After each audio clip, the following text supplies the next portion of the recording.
Muchas gracias. Muchísimas gracias. En realidad, señora decana, Mario Valencia, Liliana Villescas, por supuesto, Lina Molina. Me siento muy feliz de estar aquí, en fin, con vosotras, con vosotros. Y no solo feliz, sino que, bueno, yo me siento honrado de que, vaya, de que me queráis escuchar, porque las cosas que uno piensa, a veces uno cree que bueno, que no son tan importantes. O sea, en fin, claro, para uno lo son, pero vete a saber, o sea, cómo se ven desde fuera, ¿no? Entonces, claro, es una gran oportunidad poder compartir las ideas. Y claro, no solo una oportunidad, sino que es un aprendizaje. Entonces, quisiera empezar esta reflexión, porque son reflexiones lo que tengo preparado para vosotras y vosotros, reflexiones acerca de la significación quizá del ruido, pero sobre todo no de tratar de definir porque es una cosa indefinible, pero sí tratar de ver hacia dónde podemos apuntar cuando estamos hablando del término ruido, ¿no?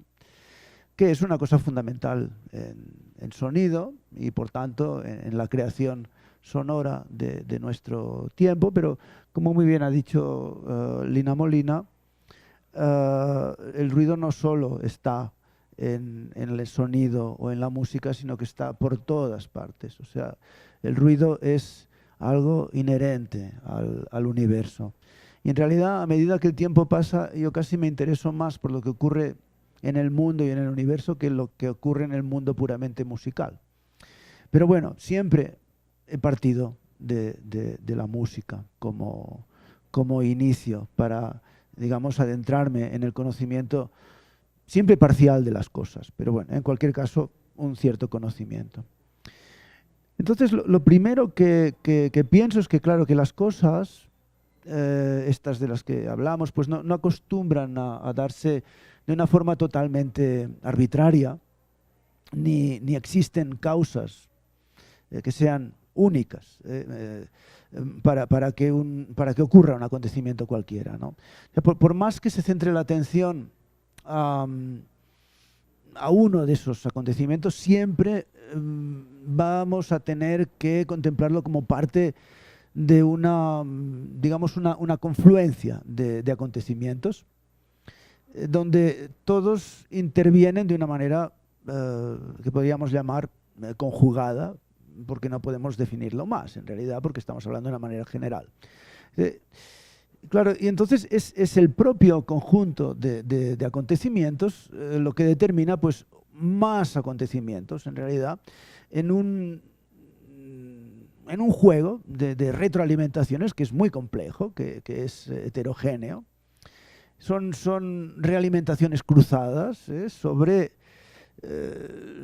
las que ninguna voluntad aislada, de hecho, tiene una influencia suficiente. O sea, puesto que, claro, cualquier voluntad que forme parte, digamos, de ese conjunto de acontecimientos o de cosas que puedan intervenir, también está contenida en ese conjunto, ¿no?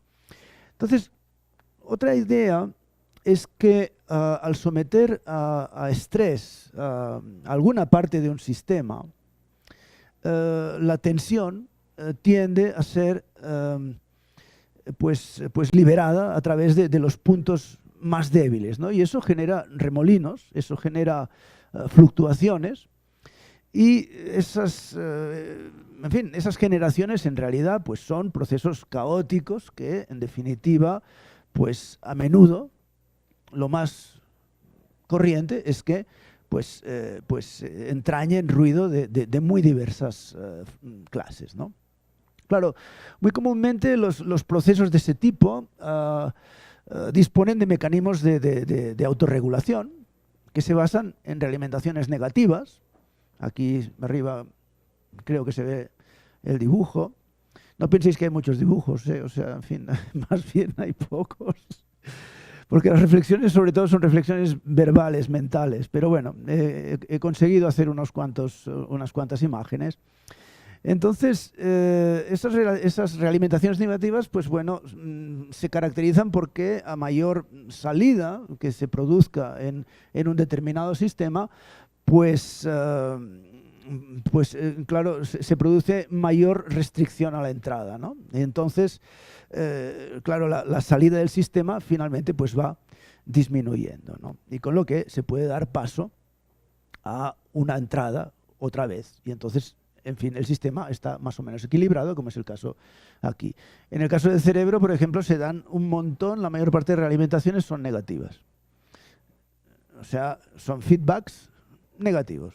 Mientras que cuando se dan realimentaciones, digamos, positivas, que es lo que ocurre en el gráfico de abajo, entonces, claro,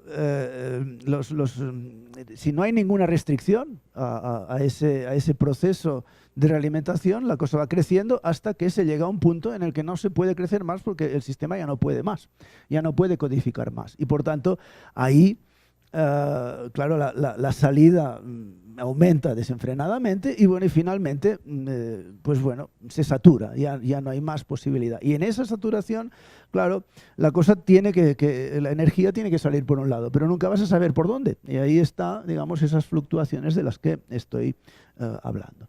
Así que claro, cuando los demonios brotan, pues en fin, pocas veces lo hacen por un lugar aislado, ¿no? O sea, quizá por esa propia naturaleza de este término que pretendemos nombrar como ruido y también porque bueno, es multiforme, ¿no? Y se haya diseminado, como decía antes, por todo el universo.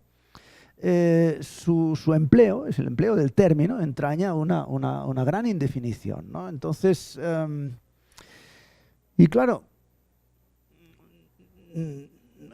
no solo porque, como tú decías, el sonido puede ser ruido o contenerlo, porque en realidad si tú miras a las estrellas, si tú miras a tu alrededor, vamos a ver algunos ejemplos un poquito más adelante, vas a ver que el ruido, lo caótico, el azar está de una manera, está vinculado intrínsecamente a la naturaleza de todo lo que en realidad tenemos delante, ¿no? Entonces, sí, es verdad, no se puede decir que si alguien nos dice que es que te duele mucho o te duele poco, podamos hacernos cargo de realmente si le duele poco o si le duele mucho con respecto de nosotros. O sea, realmente la medida del ruido en clínica es un tema bastante complicado. O sea, tú tienes que hacerle caso a aquella persona y evidentemente si le duele mucho tienes que quitárselo. Pero tú no puedes saber exactamente cómo le está doliendo. O sea, ahí hay un problema pues de definición de esa cuestión, ¿no? Pero claro, ¿por qué estoy hablando del dolor, ¿no? Pues en realidad, porque estoy tratando de hablar del ruido como molestia, en realidad, que es, como tú decías, pues mucho menos intensa, pero que en realidad se parece de alguna manera al dolor, ¿no? Entonces, claro,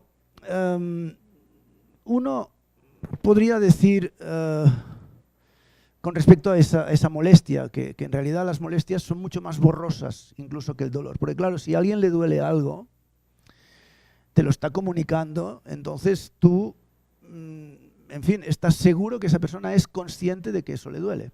Pero una molestia, en realidad muchas veces no somos plenamente conscientes de que hay algo que nos esté molestando, ¿no?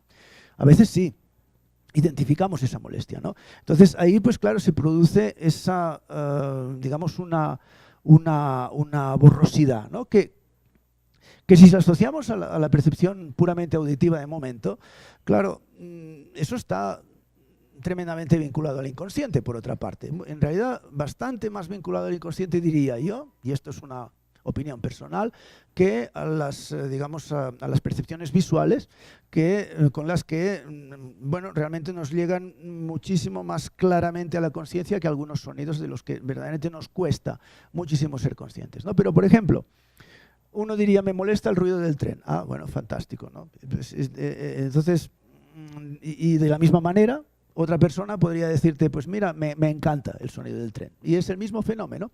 El mismo día, a la misma hora, el mismo sitio. ¿no? Entonces, incluso hubiera sido posible que una misma persona te diga un día, mira, me molesta el ruido del tren, y otro rato te diga, no, es que me encanta el ruido del sonido del tren. Entonces, y de hecho, hasta hubiera sido posible que bueno, entonces que sea coherente en realidad. O sea, nadie puede argumentar en contra de estas dos afirmaciones, porque en realidad estamos acostumbrados pues a entender esto. O sea, todo el mundo lo entiende, que a veces una cosa le molesta, otras veces no, ¿no? Entonces, claro, fijaros, la naturaleza del problema del sonido o de la molestia que te puede causar el ruido, o el sonido, mejor dicho. A mí en realidad no me gusta mucho hablar de ruido en el sentido peyorativo, porque, bueno, en fin, no lo tenía pensado decir, pero el ruido termina siendo un estigma algunas veces que se lanza contra otros. Y bueno, ahí, en fin, entran, digamos, disquisiciones, entran, más que disquisiciones, entran presiones pues sociales, psicológicas, en fin, de relaciones interpersonales quizá. Y no me interesa tanto hablar de estas cosas hoy, sino que prefiero pensar en eso que llamamos ruido de una manera más individual, ¿no? Entonces, claro, esa molestia que se nos presenta a veces, claro, lo más corriente es que se nos manifieste de alguna manera, o sea, que salga con esa manera, pues, en fin, inesperada, que nos salga a la conciencia, ¿no? Y entonces, claro, eso nos está obligando a hacer otra cosa. O sea, estábamos haciendo otra cosa y de repente sale la molestia. Entonces decimos, bueno, y voy a tener que dejar de hacer aquello. Entonces estás en conflicto con tu voluntad, con tu deseo, ¿eh? Estás digamos, apareciendo, bueno, estás manifestándote tú con respecto de una cosa que en realidad tampoco sabes definir perfectamente, aunque sepas de dónde viene, no tienes como decía, una plena conciencia de la situación, en todos los casos al menos. Y entonces ahí, en esas situaciones, la molestia se presenta pues como ruido de fondo, ¿eh? Entonces, claro, cuando tú decías que la experiencia del ruido es inseparable del sujeto, ¿por qué lo digo, no? O sea, lo digo porque, fijaros, resulta que en psicofisiología se habla digamos, de estímulo y de sensación. Digamos, es un tópico muy extendido. Pues, por ejemplo, para tener sensación de altura, tú tienes que someterte a un estímulo que es, en general, es la frecuencia de ese sonido. En realidad, también varía la frecuencia para algunos casos cuando aumenta la intensidad del sonido. Pero bueno, eso es un caso que vamos a dejar aparte. O sea, relacionamos directamente la frecuencia de un sonido con la sensación de altura. Y es una sensación logarítmica, es una sensación en realidad que no es lineal, o sea, no es una recta, sino que es una cosa, en fin, que hace así, ¿eh? Entonces, ¿qué ocurre con el ruido? ¿Cuándo sentimos ruido? Pues es que pues no lo podemos decir. O sea, en realidad, las relaciones entre la sensación de ruido y los acontecimientos, digamos, cuyo comportamiento podría inducir esa sensación de ruido, pues son muchísimo menos anticipables que la cuestión esta de la frecuencia, ¿no? Es decir, por eso, porque depende de la hora, depende de lo que estés haciendo, depende de si ese mismo ruido lo estás haciendo tú, a quien soy amigo tuyo, digamos, y entonces me siento, bueno, pienso, pues ella tiene que hacer ese ruido, digamos, ¿no? Porque si no, pues no puede, en fin, no puede evolucionar. Pero claro, si lo hace otro que no conozco, y digo, pero ¿este qué está haciendo? ¿Por qué toca la guitarra si la toca muy mal? O no sé qué, bueno, estas cosas, ¿no? Entonces uno está ahí, digamos, en fin, aunque no toque mal, ¿eh? O sea, lo de eso, digamos, son apreciaciones completamente subjetivas, ¿no? Entonces, claro, en estas condiciones el ruido se nos presenta, se nos articula como algo que es capaz de poner en cuestión su propia existencia. O sea, existe a veces no existe. Y claro, es curioso porque a pesar de que la propia señal, la que sea, ¿no?, que genere esa sensación de ruido, digamos, mientras continúe, puede estar continuando emitiendo de manera invariable, ¿no?, y siga siendo pues recibida, ¿no? En esa situación puede dejar de existir como ruido a menos que o sea, que le prestemos suficiente atención, a menos que digamos, ah, es esto.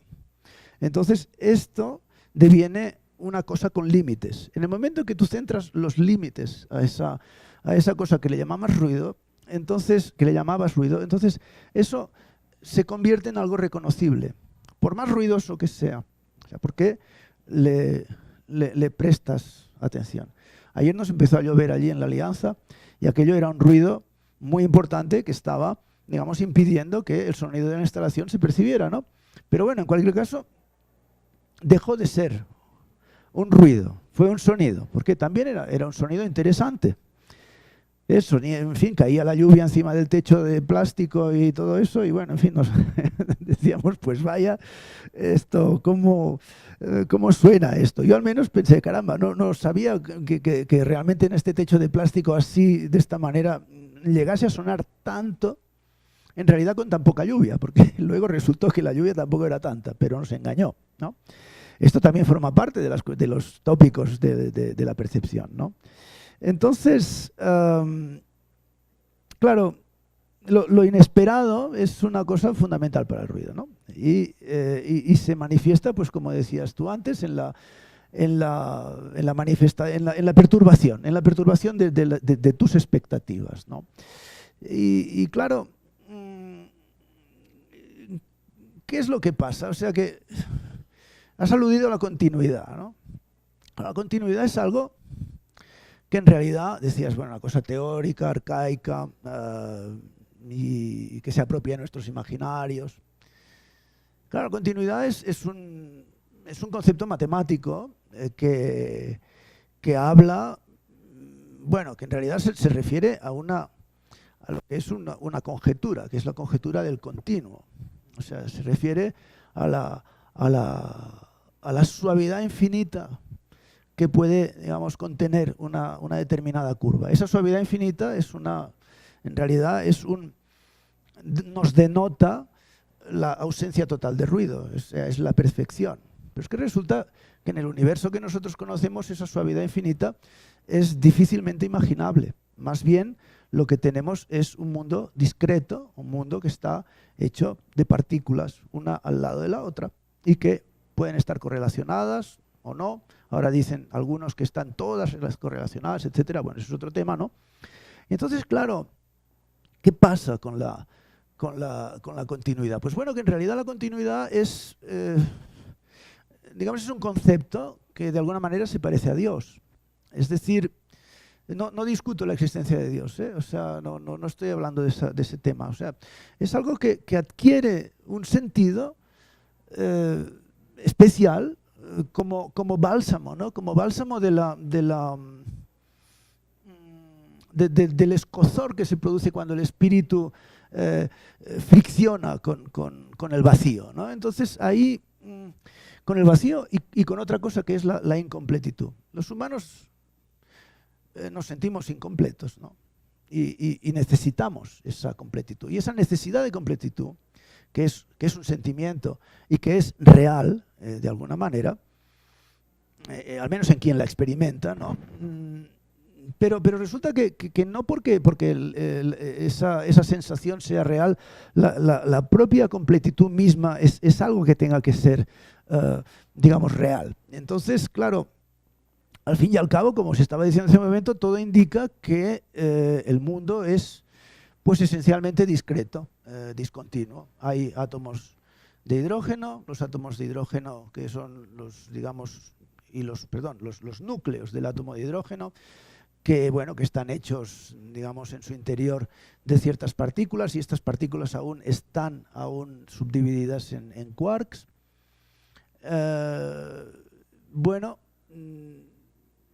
claro, no hablaremos del concepto de quark y tal, porque bueno, en realidad no se ha conseguido romper un protón y que salgan los quarks por ahí dando vueltas, creo, aún. Pero bueno, algún día lo harán. Pero se necesita mucha energía, ¿no? Entonces, claro, sí, se necesitan cantidades ingentes, ¿no?, de energía. Y bueno, hemos aprendido a dividirlo, tenemos esos aceleradores de partículas, en fin, que son tremendos, ¿no? Entonces, claro, he hablado de quarks, pero bueno, también podemos hablar de cuerdas, podemos hablar de... En fin, yo no digo ni que una cosa ni la otra sea lo cierto ni la verdad, yo no sé lo que es la verdad, en realidad, en fin, las teorías científicas van evolucionando, todas terminan siendo falsables, es decir, que yo no me siento ninguna autoridad para andar diciendo cómo son las cosas, ni muchísimo menos, lo único es que, claro, que me documento y, pues bueno, pues nos hablan de ese componente último discreto del universo que conocemos y que pueden ser cuerdas, pueden ser quarks. El tiempo, por ejemplo, pues en fin, hay algunas teorías que nos dicen que tiene una forma de espuma, ¿no?, que es una espuma que tiene un tamaño, en algunos casos, digamos, cercano en fin, a lo que dicta la constante de Planck, que es, digamos, el primer momento en que aparece, digamos, una necesidad de hablar precisamente de mecánica cuántica. Y el caso es que, bueno, que todas estas cosas, en cualquier caso, tanto la espuma como las cuerdas, como los puntos estos, los quarks y todas las cosas, todas estas cosas vibran, ¿no?, de alguna manera. Y claro, los físicos hacen ¿cómo se dice?, la analogía entre las cuerdas, por ejemplo, entre los quarks y la música. Yo la verdad es que no siento la música de la misma manera que se ve en la teoría, digamos, de cuerdas, por ejemplo. Una cosa son las vibraciones puras y la otra cosa son la música, pero bueno, en cualquier caso, ahí hay vibraciones que sí, que de alguna manera, pues en fin, nos acercan o nos hacen pensar que el mundo es una cosa, pues que tiene unas características esenciales que son muy parecidas, muy familiares a todo lo que estamos viendo, ¿no? Entonces, claro, si la acción del ruido en el desequilibrio de los ritmos que de alguna manera se establecen es evidente para casi todos, pues también debería serlo de alguna forma el hecho de que ese ruido contribuye en la formación de ritmos nuevos, ¿no? Entonces, claro, como mínimo, gracias al ruido traemos esos ritmos nuevos a la conciencia, ¿no? Y los empezamos a construir en el momento de la extinción, al menos aparente, del ruido. O sea, tú le das un golpe o le das una perturbación a un determinado elemento y ese elemento se pone a crear, digamos, una determinada periodicidad. Claro, después de esa perturbación, claro, puede ser que esa partícula o lo que fuera, un elemento, estuviese vibrando, claro, pierde el ritmo anterior, porque siempre ha tenido que tener alguna vibración, ¿no? Entonces, claro, ese ritmo anterior, ese ritmo antiguo, nunca se recupera por completo, ¿no?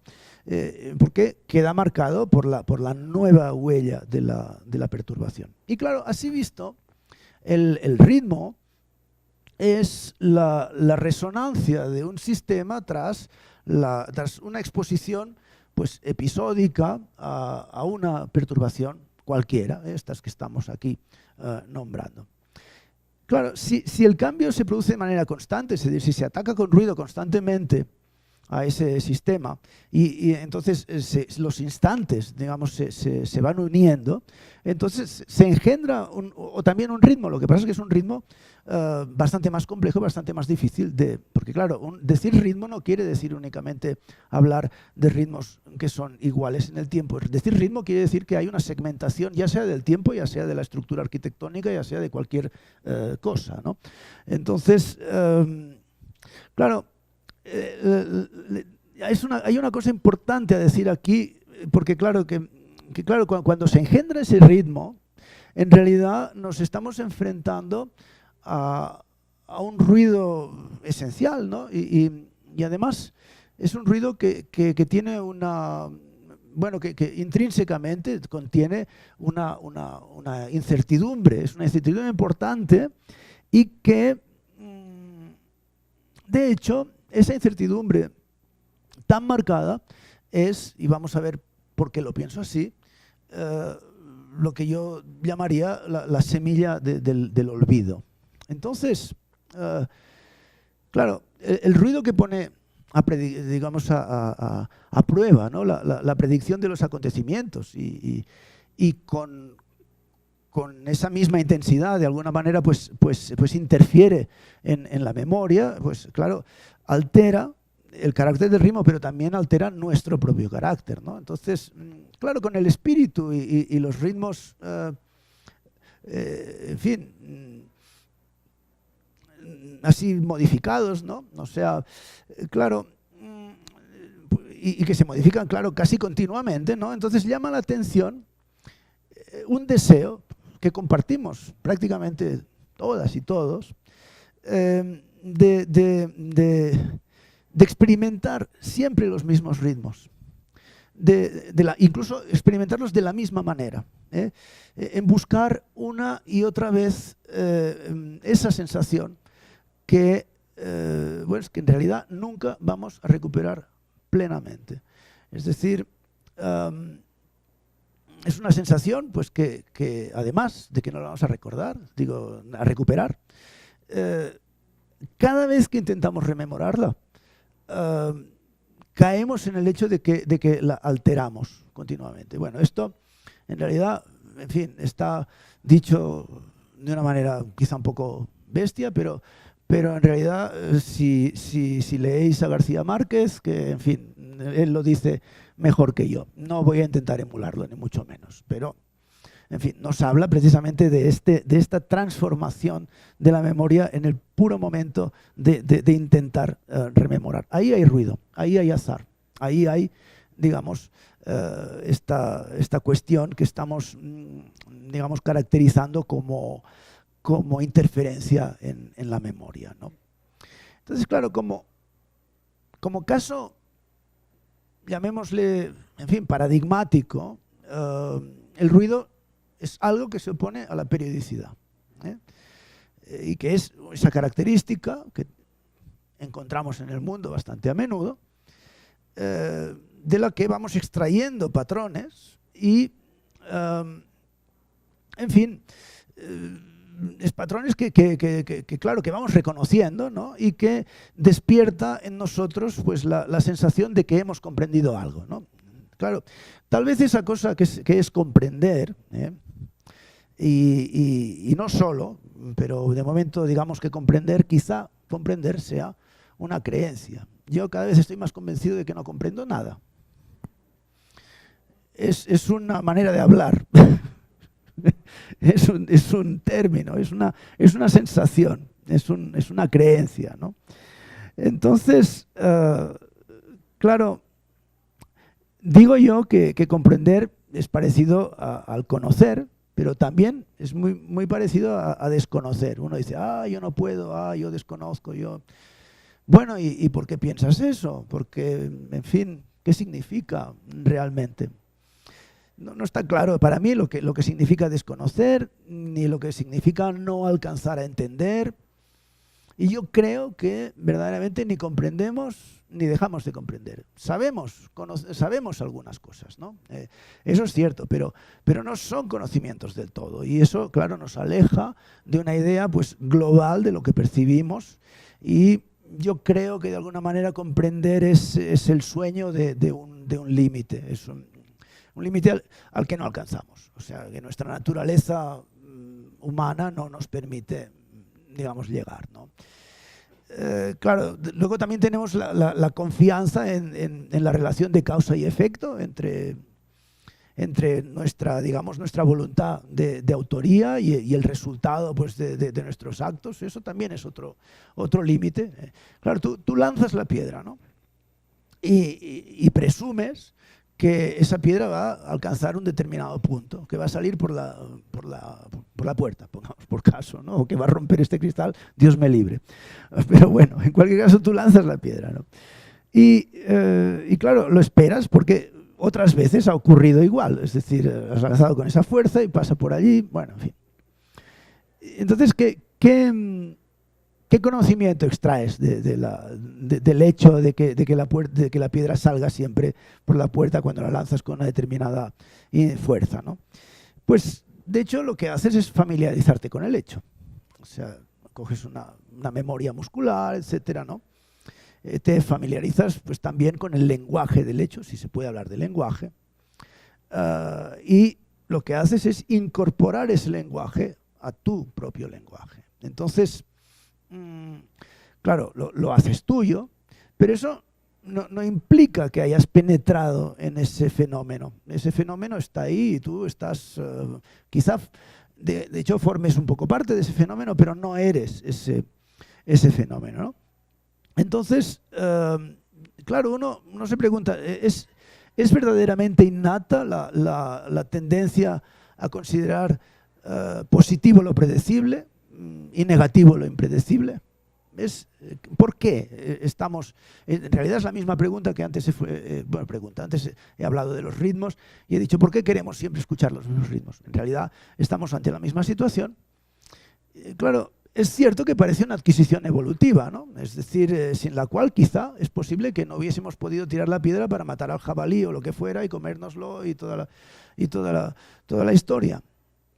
Pero de todas maneras, pues bueno, si recordamos las 1000 mesetas, en fin, que hace tantos años que es un espejo donde en algún momento casi nos hemos mirado todos, pues Guattari y Deleuze dicen, se preguntan si alguien querría vivir sometido para siempre a la tiranía de un ritmo único. Eso es una frase que está en las 1000 mesetas, creo recordar en la cuestión, cuando hablan acerca del ritornello. Entonces, claro, fíjate, o sea, en realidad necesitas algo de viento, un viento, para hacerte cargo de que no siempre las piedras llegan al mismo sitio. O sea, cuando hay viento lo tiras y bueno, la piedra se te la lleva para otro lado y tal, ¿no? Entonces, que claro, que la tensión entre lo predecible y lo que es impredecible es la dinámica que en realidad te conviene al mundo en el que estás inmerso, y que la tendencia a permanecer en un extremo, es decir, lo previsible, o en otro, que es lo completamente imprevisible, pues no atiende más que a sentimientos, quizá creencias interesadas o pretensiones, digamos, dudosas de objetividad, ¿no? Anquilosamiento, quizá, pero sobre todo algo que en psicoanálisis el biógrafo de Freud definió como racionalización, es decir, montarte historias para dar a tus creencias o tus opiniones, digamos, toda una serie de justificaciones teóricas, quizá, y así, ¿no?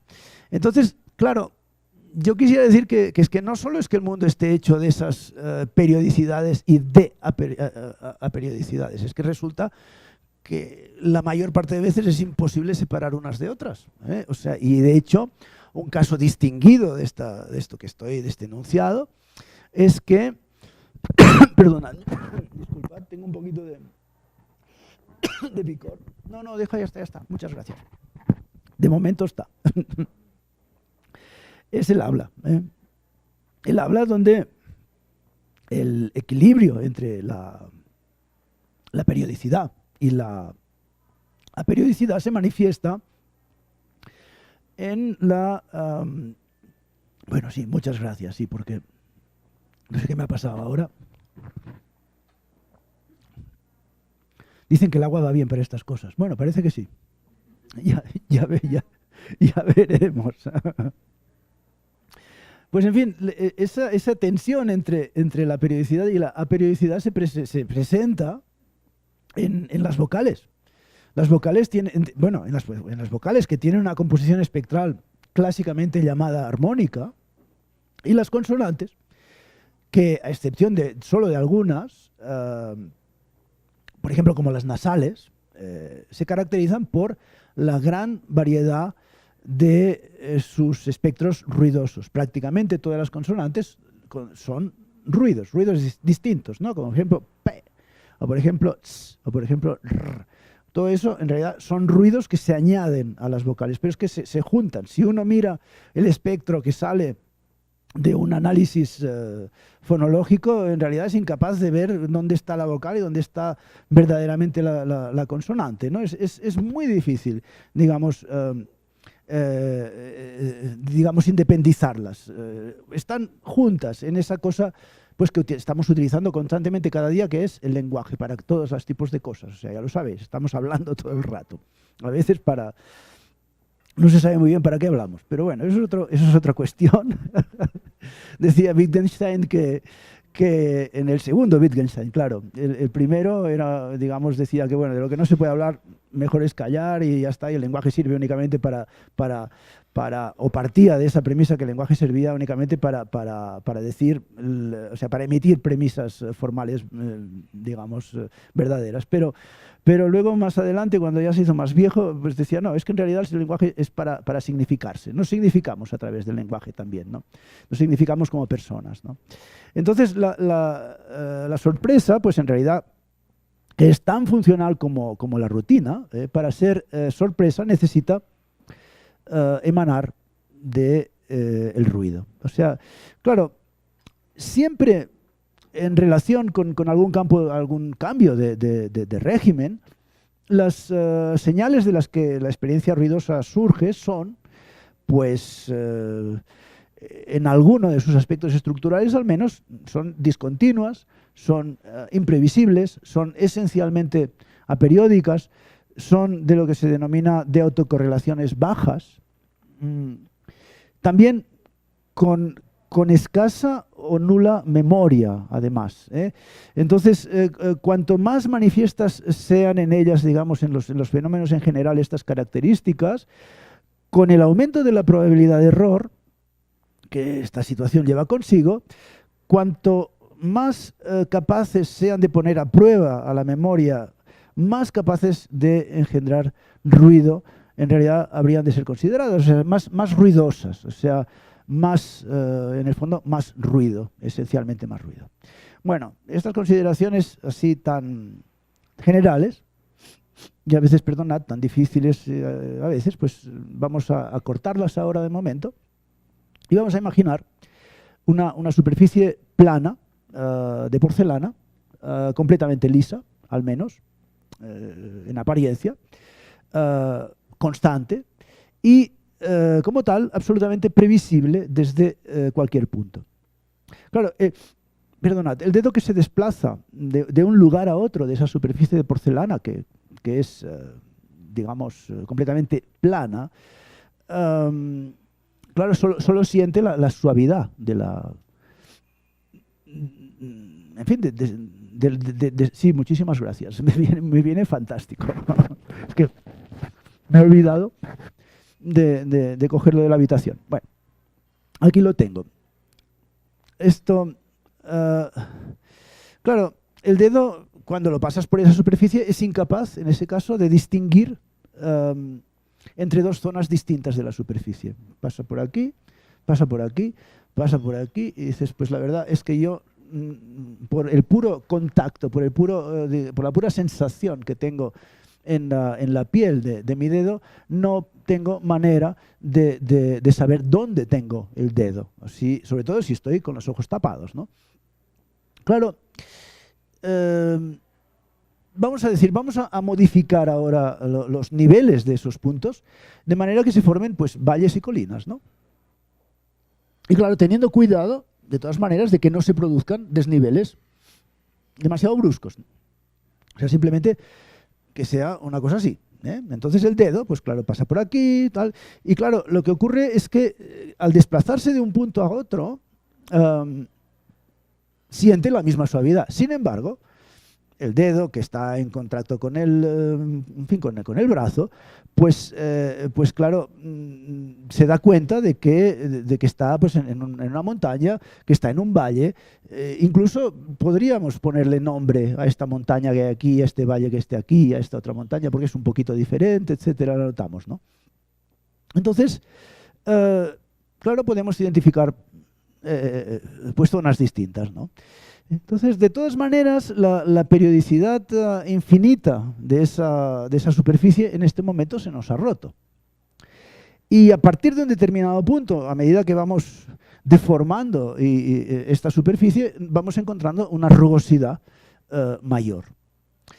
Entonces, claro, el dedo va perdiendo paulatinamente la capacidad de identificar zonas a la par, digamos, que la sensación de suavidad pues va desapareciendo otra vez, ¿no?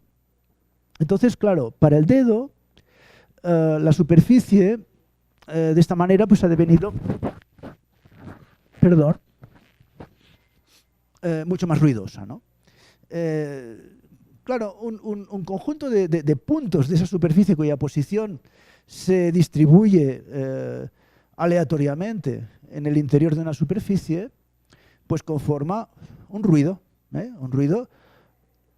cuando lo percibes como una determinada unidad. O sea, tú tienes la suavidad y de repente hay unos puntos que están haciendo así, y entonces, claro, pasas y tienes un ruido. En realidad, a ver si me paso aquí, ¿ves? Aquí tenemos un ruido. Y aquí abajo tenemos otro. Pero de todas maneras, son distintos estos ruidos, claro. Puede decirse que, bueno, en realidad,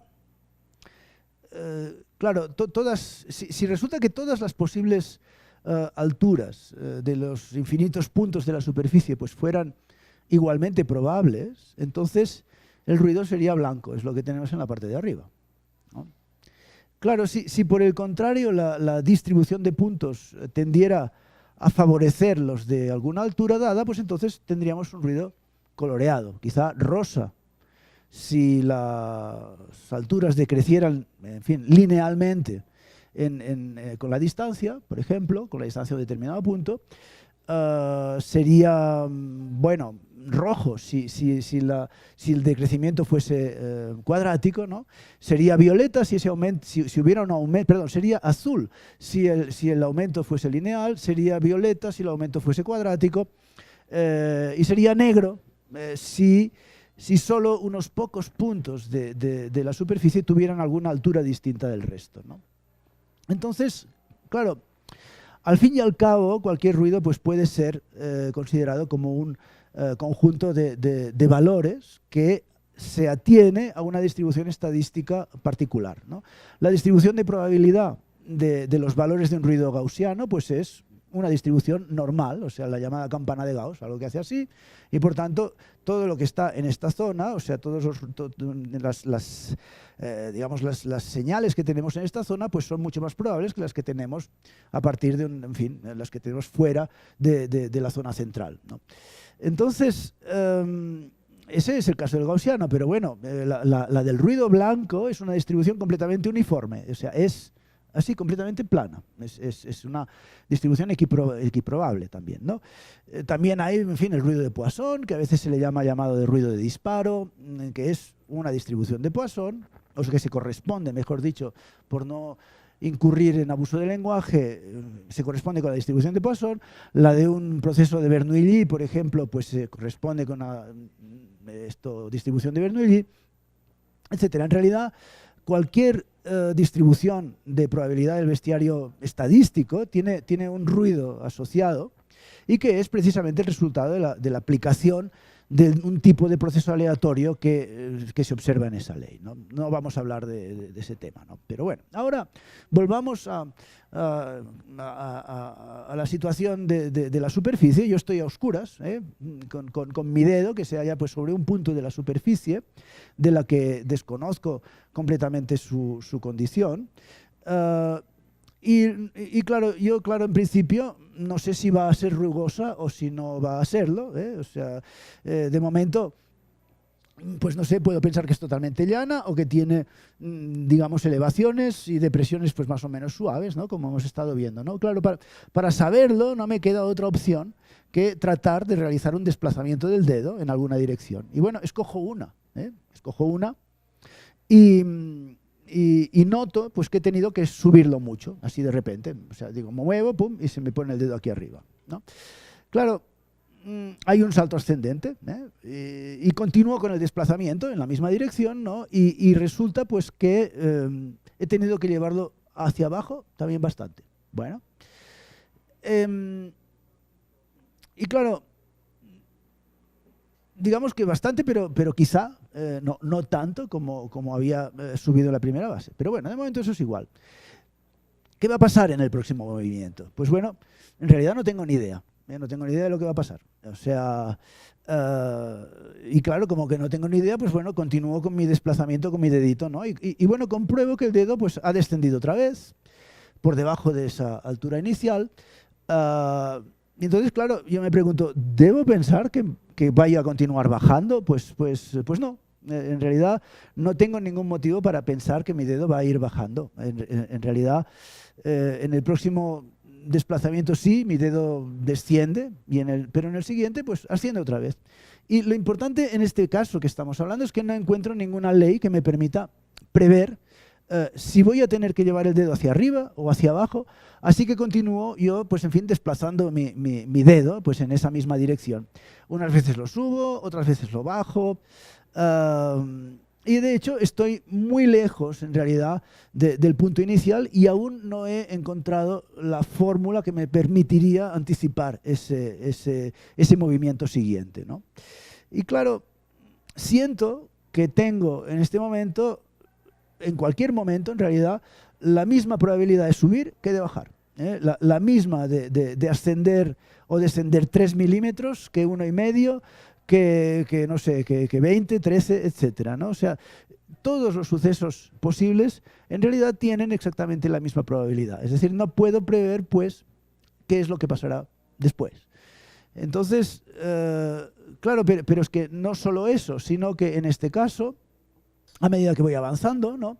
Pues, y siempre en la misma dirección, pues caigo en la cuenta de que cada vez me es más difícil recordar mis ascensos o descensos anteriores. Claro, como espécimen humano, en realidad no tengo, digamos, estadísticamente más memoria a corto plazo que 6 cosas que puedan pasar una detrás de la otra. Más ya, en fin, a menos que esté verdaderamente muy, muy concentrado en esa situación, ¿no?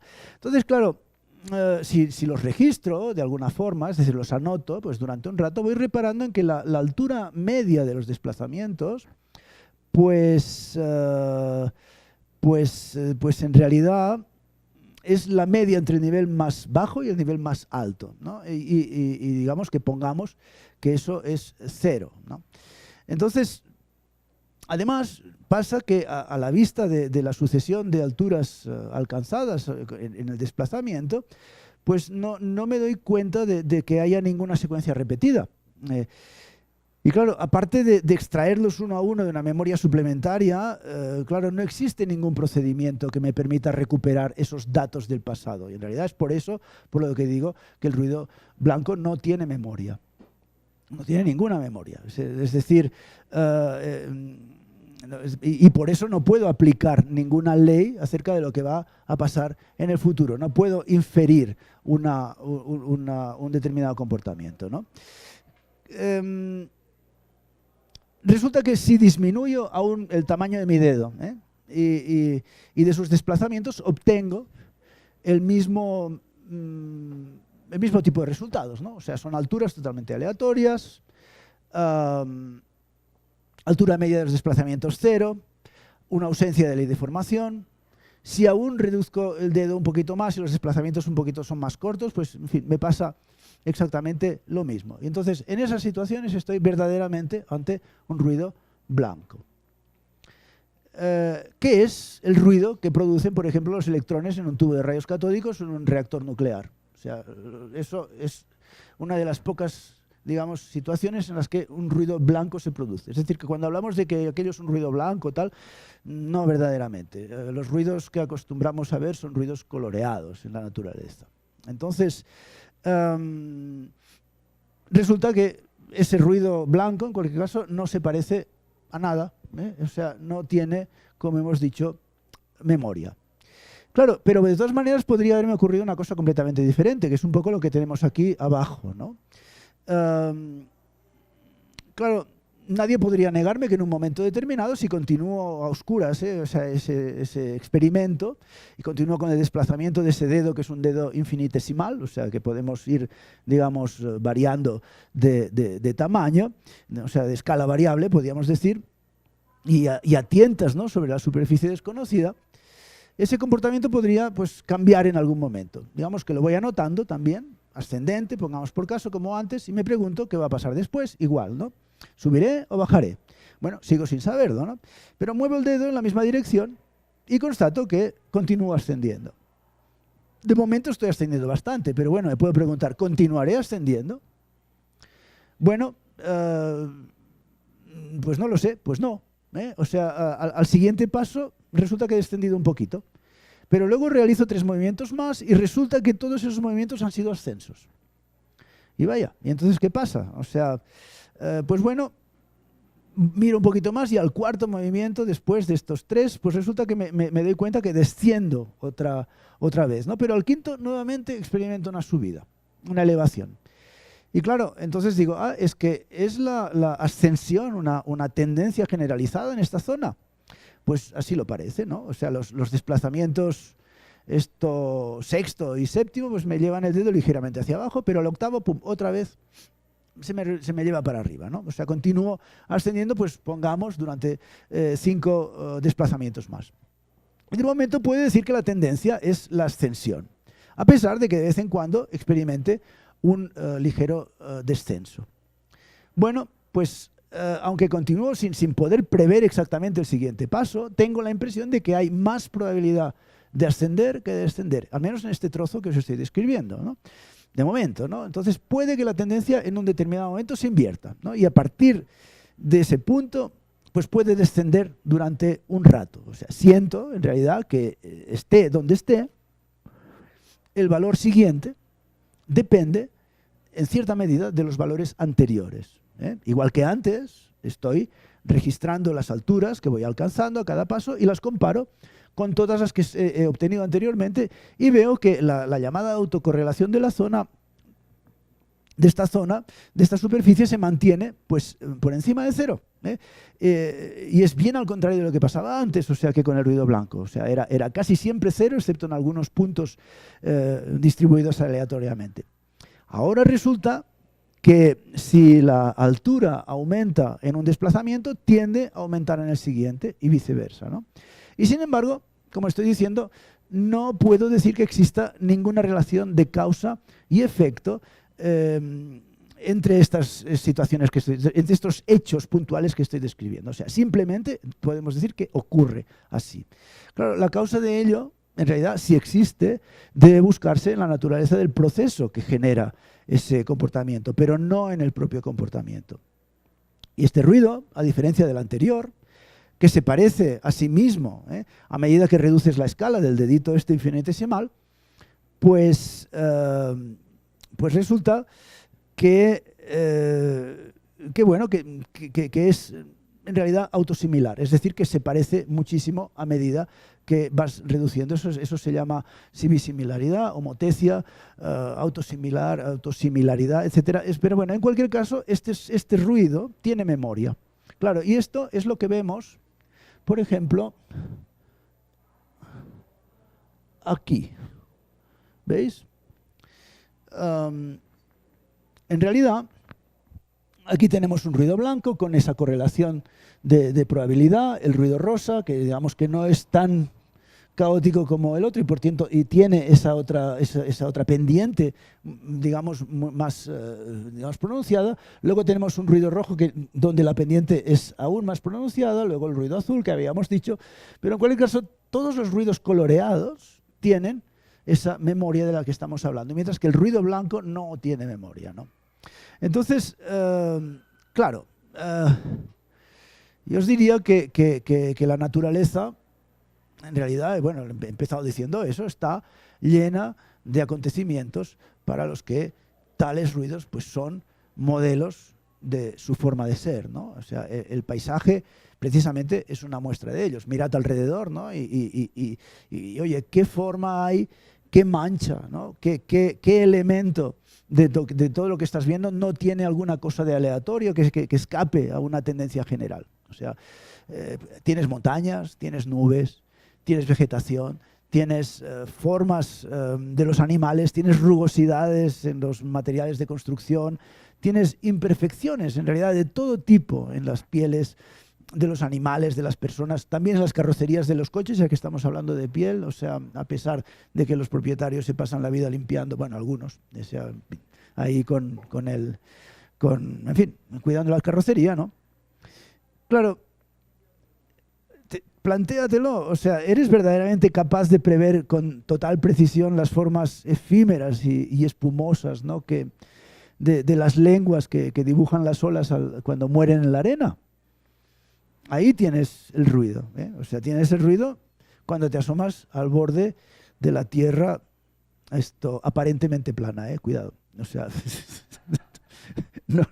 no quiero que... Pero es aparente en ese punto en el que tú estás, es plano. Igual que la pampa. Bueno, entonces, claro, el ruido también está ante ti, pues cuando te asomas, o sea, cuando observas el cielo nocturno, ¿no? O sea, que es en realidad la única cara que puedes ver del universo desde la Tierra en donde estamos, ¿no? Entonces, ¿qué ocurre ahí? Pues ahí ves que claro, la distribución de estrellas pues es bastante compatible, no, totalmente compatible con un ruido, ¿eh? Ese ruido es de alguna manera, o esa representación es asimilable o es modelizable con lo que Benoit Mandelbrot determinaba objeto fractal en su texto Les Objets Fractales. En realidad es un objeto fractal, o es en realidad, bueno, lo que modelizaría esas estrellas sería un objeto fractal de una densidad, perdón, de una dimensión menor que 3 y mayor que 0, según los casos a donde vayas, digamos, mirando, ¿no? Claro, y luego, para ir terminando, más que mirar, hay que pensar en eso, porque claro, en realidad no se aprecia a simple vista, porque necesitarías un instrumental para comprobarlo, pero lo sabes, ¿no? Porque alguna vez alguien te lo contó. Dices, la fluctuación caótica que se produce debido a las influencias gravitatorias mutuas entre distintos cuerpos celestes, pues claro, desdibuja la perfección de las órbitas. Las órbitas antes bueno, en época de Kepler eran elipses, ¿no? Pero luego vino Halley y le dijo a Kepler, a Newton, oye, hemos notado que hay fluctuaciones en las órbitas. ¿Serías capaz de prever estas fluctuaciones? Y Newton se metió a ello, pero no lo consiguió, a pesar de toda su potencia intelectual en fin, y su teoría. Leibniz tampoco hubiese podido, que también, digamos, era uno de los artífices del cálculo diferencial. Se necesitaba algo más, o sea, se necesitaba la teoría del caos, la teoría caótica, vinculada también en cierta manera a la topología, y eso llegó con Poincaré, o sea, Henri Poincaré, un matemático de fines del siglo XIX, principios del siglo XX, que de alguna manera vino a decir que el sistema Tierra, Sol, Luna, porque en realidad Halley se refería a estos tres cuerpos celestes, que se influenciaban mutuamente en las fluctuaciones de sus movimientos, pues resulta que Poincaré vino a decir que aquello era un sistema caótico que era estable de todas maneras, es decir, que la Luna no se iba a ir de golpe, ni la Tierra ni nada, sino que la cosa se iba a quedar ahí quieta, a menos que, claro, que viniese algo de fuera, una perturbación como el meteorito ese que dicen que igual un día nos cae encima de la cabeza, ¿no? Pero la cuestión es que, en realidad, claro, el ruido estaba pues ahí muchísimo antes que hubiera estrellas y planetas. O sea, se supo en realidad de ello pues bastante más tarde, es decir, en el siglo pasado, a mediados del siglo pasado, en que se descubrió que la radiación cósmica de fondo, pues, o sea, la radiación cósmica del fondo de microondas, en realidad, que es el resto reverberante de esa gran explosión que han postulado los cosmólogos y que en realidad pues parece que es la explicación más clara del universo que tenemos hasta el momento. Esa explosión, o sea, da una reverberación que es un ruido también, y es un ruido rojo, es un ruido coloreado, no es un ruido blanco ni muchísimo menos. Claro, su espectro, que está muy sesgado en las longitudes de onda largas, pues tiende a coincidir, como estoy diciendo, con un ruido rojo. Y claro, similarmente, el mapa cósmico de las pequeñas variaciones de temperatura, ¿no?, de esa radiación, pues es la representación de otro fractal, un fractal aleatorio. Es decir, que es ruido como el de las señales magnéticas de baja frecuencia que nos llegan del sistema solar y de fuera de él. Aunque la NASA nos diga que es ruido, eso que nos llega el ruido de las estrellas, de los planetas, eso no es sonido, es ruido. Pero bueno, nos dicen que es el sonido de las estrellas, perdón, el sonido de los planetas. No es sonido, lo siento. O sea, eso es radiación electromagnética, son fotones de baja frecuencia. Son fotones, digamos, en el espectro infrarrojo, en realidad. Entonces, eso es verdad que los ingenieros de la NASA, porque lo que hacen es transformar esas variaciones, digamos, del flujo electromagnético, las transforman, y de eso vosotros, pues, Mario y Héctor, pues, en fin, sabéis mucho. O sea, es una sonificación de ese comportamiento. Pues bueno, ahí también hay ese ruido, en todas esas señales que nos llegan del espectro electromagnético, tanto del sistema solar como de fuera de él. Es decir, también nos llegan señales de cuasares, en fin, de todo tipo de cuerpos. De agujeros negros no nos llegan señales electromagnéticas, pero bueno, en fin, es de lo único que no. Entonces, claro, es un ruido, ¿no? Es decir, es un ruido igual, de alguna manera, que el que experimentan las partículas de polen que están suspendidas en un fluido, y que es un fenómeno que se llamó movimiento browniano. No es marrón, es browniano porque es de Robert Brown, que era un biólogo que estaba mirando al microscopio pues el polen en una solución acuosa, y el polen, pues mira, se movía, ¿no? O sea, se mueve para aquí, luego se mueve para allá. En fin, era incapaz de ver qué es lo que pasaba ahí en ese movimiento. Era incapaz de explicarlo, ¿no? Y resulta que llegó Albert Einstein y bueno, pues en realidad probó de una manera teórica, pero luego comprobada por un físico al que le dieron el premio Nobel también, que se llama Perrin, un físico francés. Pero en realidad lo que dijo Einstein es que que en realidad ese movimiento de las partículas en suspensión se originan porque las moléculas de líquido que están en movimiento completamente aleatorio comunican su energía cinética a las partículas de polen, de manera que salen disparadas en cualquier dirección. Entonces, él introdujo a las fórmulas digamos, del trabajo y de la energía y de la aceleración de Newton, introdujo una variable aleatoria, y con eso, en realidad, pues llegó a probar. Y eso es el movimiento browniano, que en realidad lo tenemos aquí. Estos son distintas, ¿ves? Estás aquí, luego vienes aquí, pam, pam, pam, pam. Pero resulta que ese movimiento, que tiene trazas que pueden ser halladas, pues, en fin, en todas partes, o sea, en el vuelo de los insectos. Esto, claro, tú dices, esto es una mosca, ¿no? Pero también puede ser un mosquito, pero también puede ser una hormiga que va de aquí para allá buscando cosas. O sea, por ejemplo, cuando no tiene señales, digamos, ¿cómo se dice eso? Señales... hormonales, ferormonas, para seguir un determinado camino para encontrar alimento. O sea, por ejemplo, pues cuando lo está buscando, pues puede estar, digamos, produciendo un camino de estas características, ¿no? Y claro, en realidad tenemos ruido, como os estoy diciendo, por todas partes. O sea, los valores de la bolsa también se comportan así.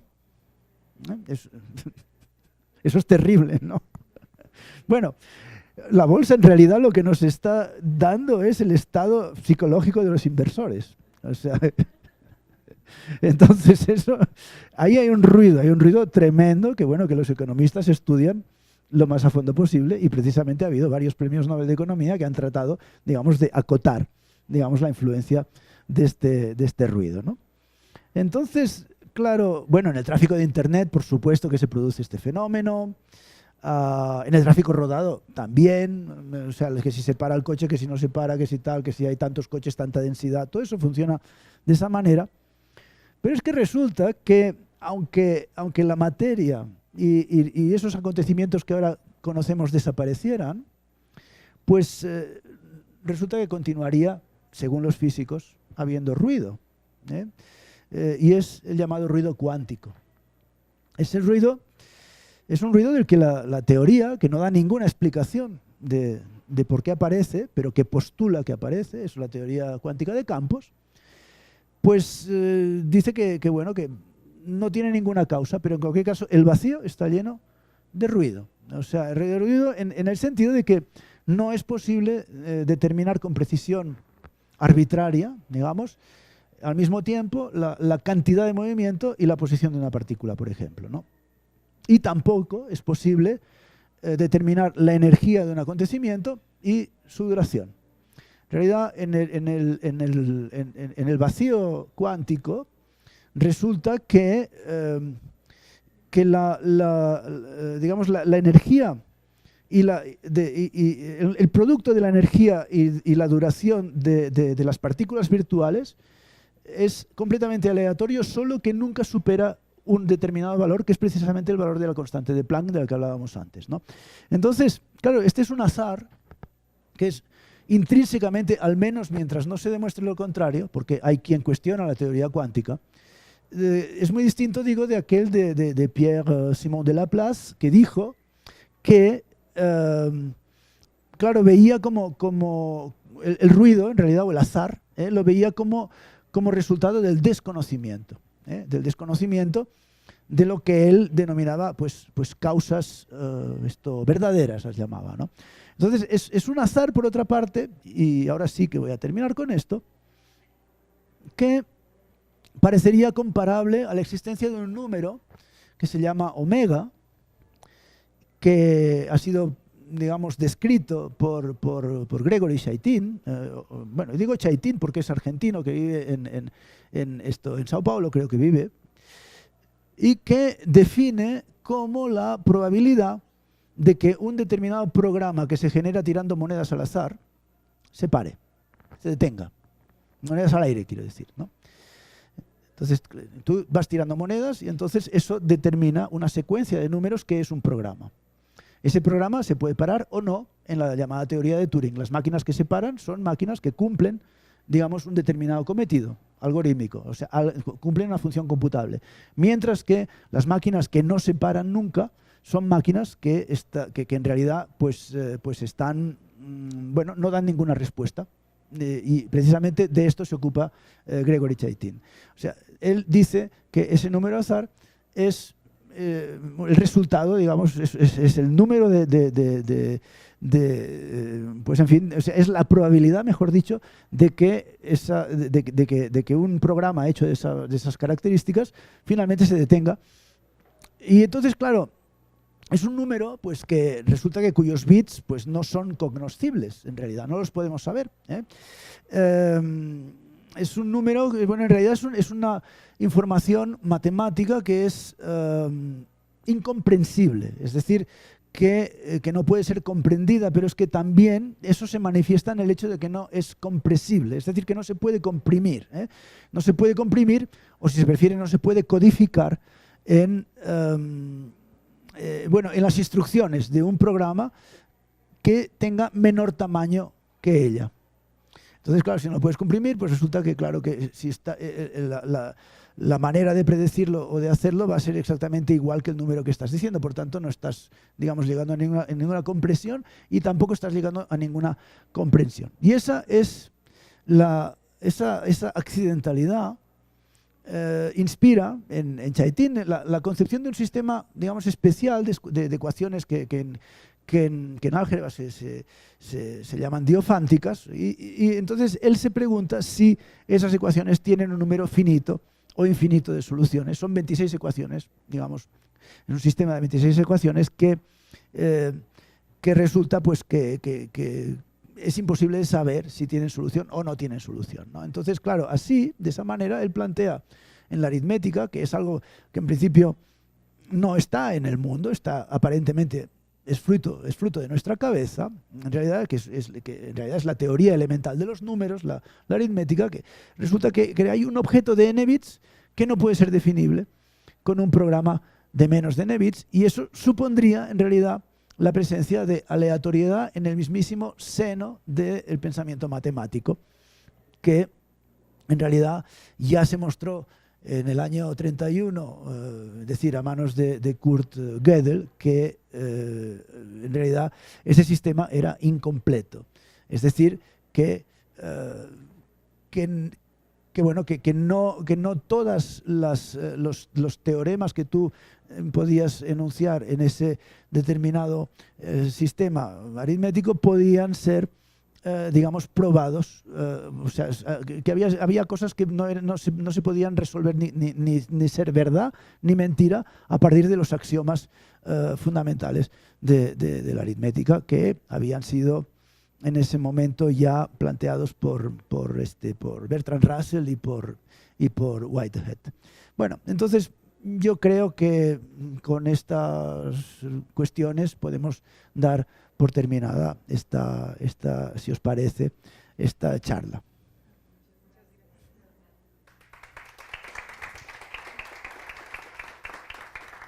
Muchas gracias.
Uh-huh.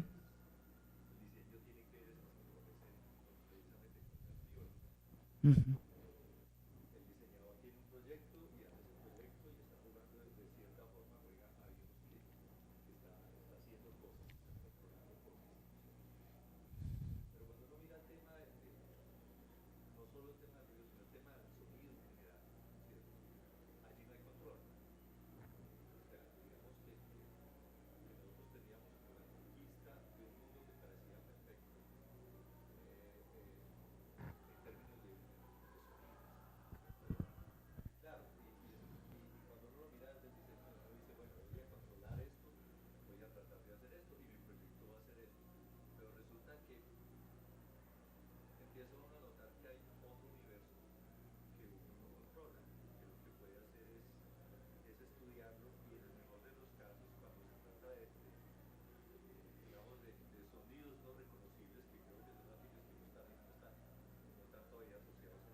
Claro, pero bueno, has terminado, porque bueno, yo creo que es muy interesante lo que estás diciendo tú. No solo creo que es interesante, sino que estoy muy de acuerdo, ¿eh? Digamos, estamos ante una materia completamente imprevisible, en realidad. Entonces, claro, la cuestión es, mira, no sé, claro, desde el punto de vista, claro, los músicos hacemos música con instrumentos tradicionales, ¿no? Entonces, claro, resulta que, perdón, perdona, ahora sí que estoy así. Claro, oh, caramba, voy a tomar esta agua a ver si, ya está. O sea, puede parecer contradictorio, ¿no? Pero, ay, perdón, esto está muy fuerte. Muy frecuentemente los sonidos más cercanos a la música tradicional, pues, pues en realidad contienen ellos mismos ruido en sí. O sea, una guitarra, que es lo que tú y yo tocamos, tiene un montón de ruido, ¿no? Pero si escuchas un clarinetista quizá tenga más ruido aún porque le sale el aire por todas partes. Entonces, lo digo en broma, porque en fin, yo soy el primero que le sale el ruido, ¿eh? Entonces, ese ruido en realidad es lo que le da carácter a tu guitarra, a tu manera de tocar con la uña y a la mía, más que la propia la propia periodicidad que pueda tener, digamos, la vibración de la cuerda, ¿no? Entonces, claro, yo ahí resulta que en realidad a mí me cuesta mucho comprender cómo ha sido que hemos ido a basar toda nuestra teoría musical, ya que hablábamos de sonidos y así, ¿no? En esas características, o sea, esas emisiones que en realidad son tan poco comunes como, en fin, como las de un sonido electrónico, ¿no? Que ese quizá pueda no tener, digamos, aperiodicidades, ¿no? Pero una marimba tiene aperiodicidades, una guitarra tiene aperiodicidades, un clarinete, un instrumento de cuerda, en fin, en el frotar del arco con el resto, con la cuerda, ahí surgen, digamos, sonidos completamente imprevisibles, ¿no? Entonces, claro, a mí me llama la atención no que hayamos preferido, para empezar, ¿no?, centrarnos en lo quizá más simple, lo más previsible, ¿no?, sino que a pesar de la escasez de resultados que hemos tenido a lo largo de la historia de la música, creo yo, pensando en esta distinción tan maniqueísta entre sonidos y ruidos, entre lo predecible y lo imprevisible, o sea, ¿cómo es que hemos continuado, digamos, insistiendo en esta historia durante siglos? Porque es que, en fin, los instrumentos que producen, digamos, sonidos tonales, los que producen, digamos, sonidos con no altura, bueno, de altura determinada, perdón, los sonidos de altura determinada, etcétera, ¿no? Entonces, claro, a mí, claro, me resulta... Yo lo que te diría es que con este mundo que es de estas características, yo creo que lo único a lo que podemos aspirar es a evolucionar con esos ruidos. Fíjate, la evolución, ¿no? Es decir, los biólogos nos están diciendo que nosotros, los humanos, no somos el tope de la evolución, sino que no somos una cúspide de la evolución, sino que somos una continuación de la evolución en un determinado momento. Es decir, la evolución no tiene una teleología, no va a ningún sitio. O sea, en realidad lo que ocurre con respecto a la evolución es que las distintas formas de vida van apareciendo en el proceso de adaptación a un determinado contexto determinado por el ambiente, ¿no? Entonces, claro, no sabemos cómo será el ambiente que vamos a ir generando en el futuro, no sabemos qué es lo que va a pasar, por lo tanto yo no sé a dónde vamos a ir, pero lo que sí estoy seguro es que nunca vamos a estar quietos en un punto, o sea, no vamos a ir a un punto determinado que va a ser mejor que los otros, sino que vamos a ir evolucionando, vamos a ir digamos, subiendo, bajando en complejidad. En realidad, quizá un sistema nervioso no sea lo que sea, digamos, la estructura biológica más adaptable al mundo que nos viene. Igual las bacterias en un determinado momento, como están diciendo muchos biólogos, igual en un determinado momento nos superan. Entonces, en ese camino hacia el dominio del mundo por las bacterias, pues vete a saber lo que pasa. Pero claro, por eso lo que nosotros tengamos o no tengamos que hacer, pues creo que viene determinado también por todas esas contingencias bueno, pues que nos pueden, que son mayores que nosotros en cualquier caso. No sé si te respondo mucho, pero...